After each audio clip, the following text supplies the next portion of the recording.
Seorang bocah usia 5 tahun, saudara, nyaris celaka setelah memakan wafer pemberian orang tak dikenal yang ternyata berisi serpihan silet di Jember, Jawa Timur. Ya, aksi teror menyasar anak-anak ini tak cuma sekali dan kini sangat meresahkan warga. Polisi langsung mendatangi rumah korban begitu mendapati laporan tentang wafer berisi benda tajam di Jalan Cempedak, Kelurahan Jember Lor, Kecamatan Patrang, Jember, Minggu siang. Korbannya yakni bocah berusia 5 tahun yang beruntung tidak sempat menelan wafer tersebut. Setelah diperiksa petugas, di dalam wafer terdapat puluhan benda tajam seperti potongan silet dan logam tajam lainnya. Bocah yang masih duduk di bangku sekolah taman kanak-kanak ini tiba-tiba diberi 3 bungkus wafer oleh orang yang tidak dikenal. Namun saat mengunyahnya mendapati benda tajam dan langsung mengeluarkannya dari mulut. Adiknya itu mendapat sebuah wafer, kemudian kok di dalamnya kok ada paku, ada seng, ada isi staples. Nah setelah saya tanyakan lebih lanjut, katanya dikasih sama orang, habis itu sempat digigit sama anak saya yang kecil ini.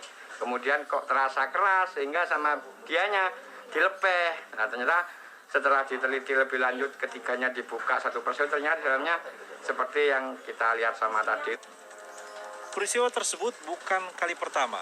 Dalam beberapa minggu terakhir, setidaknya ada 5 laporan serupa yang mana TKP-nya masih di seputaran kota Jember dan sasarannya adalah anak-anak. Kondisi ini pun memicu keresahan warga, terutama para orang tua. Apalagi di tengah pandemi COVID-19, saat anak-anak banyak menghabiskan waktu di rumah karena masih menjalani pembelajaran daring. Selain memeriksa beberapa saksi dan mengamankan barang bukti berupa 3 bungkus wafer yang isinya penuh dengan benda tajam, polisi juga terus memburu pelaku. Saat ini kami sedang berupaya untuk mengejar si pelaku untuk mengetahui motif dan tujuannya apa dia menyebarkan wafer tersebut kepada anak-anak di lingkungan Jalan Cimpedak R3 RW 8 tersebut.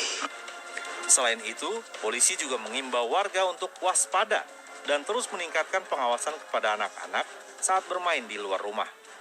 Tommy Iskandar melaporkan dari Jember, Jawa Timur.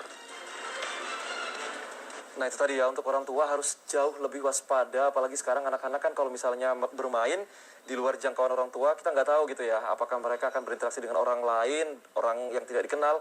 Apalagi untuk anak-anak kalau misalnya menerima iming-iming, permen, makanan itu suka diterima gitu loh. Benar sekali, jadi memang harus lebih hati-hati, orang tua lebih harus mengawas lagi, anak-anak juga lebih waspada, jangan